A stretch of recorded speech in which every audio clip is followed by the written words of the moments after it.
Welcome to Lunar Lullabies.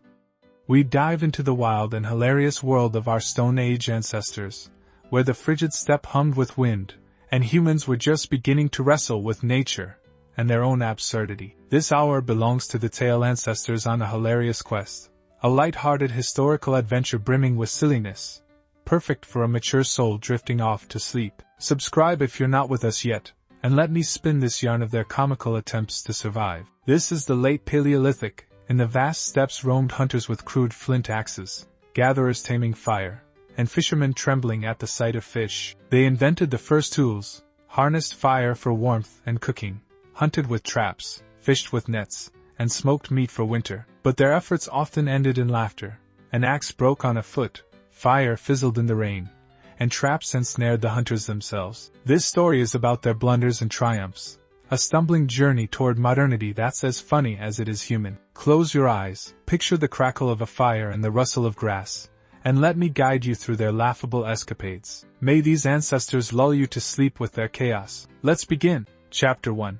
Stone Wonders. The steppe stretched endlessly to the horizon, a cold wind whistling through the dry grass as the sun barely pierced the clouds. A burly hunter, his hair a tangled mess of twigs and dust, stood atop a hill, gripping a rough flint stone. With a mighty swing, he struck it against another rock, and a jagged shard flew from his hands, the first axe. He raised it to the sky with a triumphant grunt, as if presenting a gift to the heavens. But his triumph was short-lived. In his eagerness to chop a branch, he swung too wildly, and the axe smashed against his own shin. The flint cracked in two, and the hunter collapsed into the dirt, clutching his leg in agony. The tribe, watching from a distance, erupted into laughter as he hobbled to his feet, holding the pitiful remains of his invention. Undeterred by the mishap, he grabbed another flint and focused harder, chipping away a sharp scraper this time. With cautious movements, he began skinning a deer hide, but his hands shook from the effort, and the hide tore in half. The wind snatched the scraps, scattering them across the steppe, leaving the hunter standing in bewilderment, his hands smeared with dirt. Nearby, a gatherer, a woman with a sharp gaze, stepped forward and silently took the stone. Her movements were precise. She shaped a small knife and sliced the hide cleanly, as if it were child's play. The hunter, muttering under his breath, tried again with another flint, but this time he nicked his finger, a bead of blood dripping onto the grass. The tribe's laughter grew louder as he wrapped his finger in a scrap of hide and tossed the stone away in frustration. Meanwhile, a lanky fisherman sat apart, attempting to carve a bone needle. His hands trembled with every stroke, and the needle snapped, leaving splinters in his palm. With a defeated sigh, he threw the broken piece into the grass and hid behind a rock, too intimidated to even glance at the tools. The steppe hummed with wind as the ancestors' first clumsy attempts with stone marked the beginning of their ridiculous journey. The sun dipped low, the fire crackled in the camp, and the scent of smoke drifted on the breeze, hinting at more adventures to come. Chapter 2. Dance with Fire. A frigid night wrapped the steppe in darkness as the gatherer, her long hair woven with grass, crouched beside a pile of dry moss. Her hands clutched two flint shards, and with a determined focus, she struck them together. A spark flared, and the moss glowed with a faint ember. She blew gently, coaxing the flame to life, its warm light casting shadows across her weathered face. The tribe gathered around, mesmerized by the heat, their breath visible in the icy air. But the moment of wonder didn't last. The hunter, eager to prove his worth, tossed a branch into the fire without noticing it was damp. Thick smoke billowed, engulfing the camp in a choking haze. The fire sputtered out, and the gatherer, coughing and waving her hands, shot him a glare that could have melted stone. She started again, this time with more care. Dry twigs caught the flame, and a steady warmth spread through the steppe. But the hunter, unable to resist meddling, dragged an entire log into the blaze. The fire roared to life, its flames leaping dangerously high,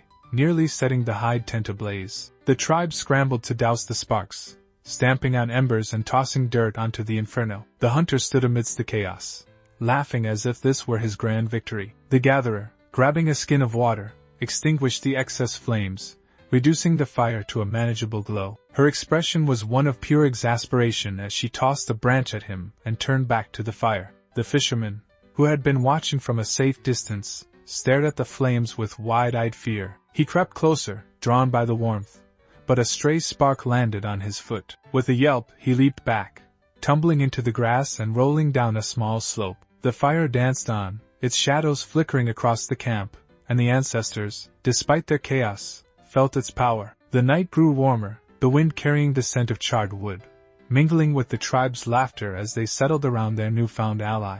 Chapter 3. Hot cuisine. Dawn broke over the steppe, painting the sky in shades of pink as the gatherer, a basket of herbs at her side, approached the fire. She skewered a chunk of deer meat on a stick, placing it over the flames, and soon a thin trail of smoke rose into the air. The fire crackled, and the savory aroma of roasting meat filled the camp, drawing the tribe closer, their stomachs rumbling with hunger. But their anticipation turned to amusement when the hunter, eager to assist, tossed a wet branch into the fire. A cloud of acrid smoke erupted, choking everyone in its path, and the meat toppled into the ashes. Undeterred, the hunter fished it out, brushing off the soot with a grin, and presented it to the tribe as if it were a gourmet dish. The gatherer shook her head, her patience wearing thin, and took the meat from him. She scraped off the ash, sprinkled it with herbs, and returned it to the fire, this time keeping a close eye on the flames. The meat browned nicely, its juices dripping into the fire with a satisfying sizzle, and the tribe, cautiously tasting it, nodded in approval. But the hunter, unable to leave well enough alone, piled a heap of branches onto the fire, sending flames roaring upward. The blaze nearly consumed a nearby hide, and the tribe scrambled to put it out, tossing water and dirt onto the fire. The gatherer's patience snapped as she doused the excess flames, saving what little meat remained. Her glare at the hunter spoke volumes, but the meal, at least, was edible. The fisherman, approaching with a bone spoon, eyed the broth warily. He scooped a small sip, but a drop of hot grease splattered onto his hand, and he jumped back, nearly dropping the spoon in his panic. Despite his fear, he returned to the meal, joining the tribe as they ate. The fire had become their kitchen, a place of sustenance, even if it came with a side of hilarity. The steppe glowed with the morning light, and the scent of roasted meat lingered, a small victory amidst the chaos. Chapter 4. Trapping a deer. The steppe buzzed with a restless wind as the hunter, clutching a flint-tipped spear, set out on a hunt. He had spent the morning crafting a trap from branches and stones, placing it carefully along a deer trail. The plan was ingenious. The deer would stumble into his snare, providing an easy meal for the tribe. But as he inspected his work, his foot caught on a root, and he tumbled headfirst into the pit he dug. The branches snapped, stones rained down around him, and he emerged scratched and bruised, his pride more wounded than his body. The tribe, trailing behind, doubled over with laughter at the sight of their would-be hero, his hide clothing now in tatters. Despite the blunder, the trap proved its worth the next day. A deer, oblivious to the hunter's earlier mishap, wandered into the snare, its legs tangled in the branches. The hunter, his face lighting up with pride, hauled the animal back to camp, though his appearance, covered in mud and scratches, drew more chuckles from the tribe. The gatherer stepped forward, her flint knife flashing as she expertly butchered the deer, dividing the meat among the group. The hunter, eager to bask in his success, strutted around the camp, but his victory lap ended abruptly when he slipped on a patch of hide, landing flat on his back. The tribe's laughter echoed through the steppe, a fitting soundtrack to their hard-earned meal. The trap had worked, but the hunter's antics ensured the victory was as comical as it was practical. The wind carried the scent of fresh meat, and the tribe settled around the fire, their bellies soon to be full. The steppe stretched endlessly before them, a harsh but bountiful land, and the ancestors, through their stumbles, had taken another step toward survival. Chapter 5. Fish versus Fisherman. The river sparkled under the midday sun as the fisherman stood on its bank, a bone hook tied to a sinew line trembling in his hands. His eyes darted nervously across the water, as if expecting a monster to emerge. He tossed the line in, a worm wriggling on the hook, and waited, his body tense with dread. Suddenly, the line jerked, and a small perch leaped from the water, flopping onto the shore. The fisherman let out a piercing shriek, dropping the line and stumbling backward into the grass. He scrambled away, hiding behind a rock as if the tiny fish were a ferocious beast, while the tribe, watching from a distance,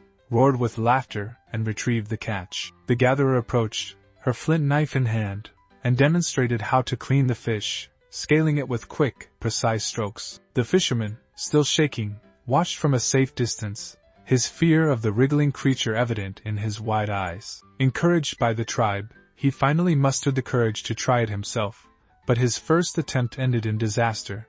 He dropped the fish, and it slipped back into the river with a splash. The tribe laughed harder, their voices carrying over the water, but the fisherman, determined, cast his line again. This time, he managed to hold onto his catch, though he handled it as if it might bite him at any moment. The river, once a source of fear, became a new provider, its shimmering waters offering sustenance despite the fisherman's comical trepidation. The sun climbed higher, its warmth drying the grass around the camp, and the tribe gathered their small haul of fish. The fisherman, though still wary, sat among them, his hands stained with fish scales but his confidence slightly bolstered. The steppe hummed with life, and the ancestors' journey continued, one laughable step at a time. Chapter 6. Net of Chaos. Emboldened by his fishing success, the fisherman decided to innovate. He spent the morning weaving a net from grass and sinew, his fingers fumbling as he tied clumsy knots. The net looked more like a tangle of weeds than a tool, and a gust of wind nearly tore it apart before he could finish. Undeterred, he carried it to the river, his steps hesitant but determined. He cast the net into the water,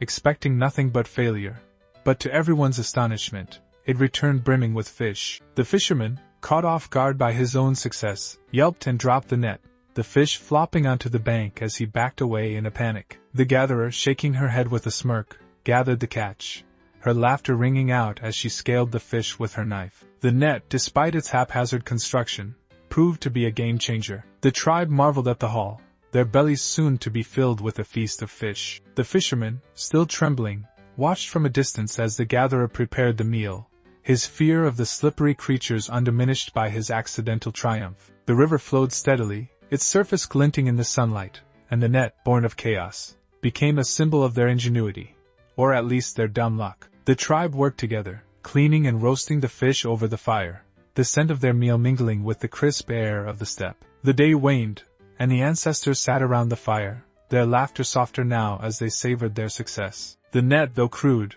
had opened a new door, and the steppe, ever unforgiving, seemed a little less daunting with each small victory. Chapter 7. Smoke and Meat. The gatherer took charge of preserving their bounty, setting up a small smoking rack over the fire. She hung strips of deer meat above the flames, the smoke curling upward in lazy spirals, preserving the food for the coming winter. The tribe watched in awe as the meat darkened, its surface hardening against the elements. But the hunter, ever eager to lend a hand, decided to help by tossing a pile of wet branches into the fire. A thick, choking smoke erupted, blanketing the camp in a dense fog. The meat turned black, its flavor ruined by the bitter smoke, and the gatherer, coughing and waving her hands, glared at the hunter as she doused the fire with water. The tribe's laughter filled the air as they salvaged what they could, scraping the soot from the meat and starting the process anew. This time, the gatherer kept a close watch, ensuring the fire burned cleanly, its smoke a gentle haze rather than a suffocating cloud. The meat smoked properly, its rich aroma promising sustenance for the cold months ahead. The hunter, chastened but unrepentant, sat nearby, his hands stained with soot as he watched the process with a mix of curiosity and mischief. The fisherman, meanwhile, contributed by drying fish on flat stones near the fire, his movements cautious but steady, a small smile creeping onto his face as he worked. The steppe glowed with the golden light of late afternoon, and the ancestors, through their missteps, had learned another lesson. The smoke, once a source of chaos, became their ally, preserving their food and their hope for survival. The fire crackled softly, its warmth a comfort against the encroaching chill, and the tribe's laughter faded into a contented hum. Chapter 8. Ready for winter. Winter loomed on the horizon, its icy breath already creeping through the steppe as the ancestors prepared for the cold. The hunter, his pride bolstered by his trapping success, boasted about his flint spears, demonstrating their sharpness by accidentally nicking his own arm. The gatherer, her fire now a reliable companion, smoked the last of their meat, her hands steady as she worked, though she couldn't resist a smirk at the hunter's latest blunder. The fisherman, his net now a prized possession, hauled in one final catch from the river, his fear of fish tempered by the tribe's encouragement, though he still flinched at every splash. Their mistakes had been many: axes that broke, fires that raged out of control, traps that caught the wrong prey. But each failure had taught them something new. The hunter learned to aim his swings, the gatherer mastered the art of fire, and the fisherman, despite his fears, became a provider. The steppe, harsh and unyielding, had tested them, and they had emerged stronger, their laughter a testament to their resilience. They gathered their provisions, smoked meat, dried fish, and hides for warmth, and settled around the fire, their faces glowing with the satisfaction of survival. The wind howled, but the fire held strong, its light pushing back the darkness. The ancestors shared stories of their misadventures, their voices soft but filled with mirth, the steppe echoing with their joy. They had conquered the challenges of their world, not with perfection, but with persistence, their blunders a reminder of their humanity. The stars above twinkled, as if amused by their antics, and the night wrapped them in its embrace, a promise of rest after their long journey. Conclusion: you sit by the smoldering fire, the steppe quiet save for the gentle hum of the wind. The hunter snores loudly, his flint spear clutched in his hand, a faint smile on his soot-stained face. The gatherer, curled under a hide, murmurs in her sleep, her dreams likely filled with the crackle of fire and the scent of herbs. The fisherman, clutching his net like a child's toy, sleeps soundly, his fear of fish forgotten in the warmth of the camp. The tribe around them rests, their breaths rising in soft clouds, the fire's last embers casting a faint glow across their faces. The wind sings a lullaby, rustling the grass, and the stars above shimmer like silent witnesses to the ancestors' journey. Their quest, filled with laughter and chaos, has come to an end, leaving behind lessons carved in stone and fire. You feel the weight of the day lift, the steppe's vastness a comforting blanket as you settle among them. The fire's warmth lingers, a gentle reminder of their triumphs, and the night, once harsh, now feels like a friend. Sleep beckons, and as your eyes close, the ancestors' snores blend with the wind, guiding you into dreams as wild and wonderful as their adventures. Good night, traveler of the Stone Age. Rest well under the stars.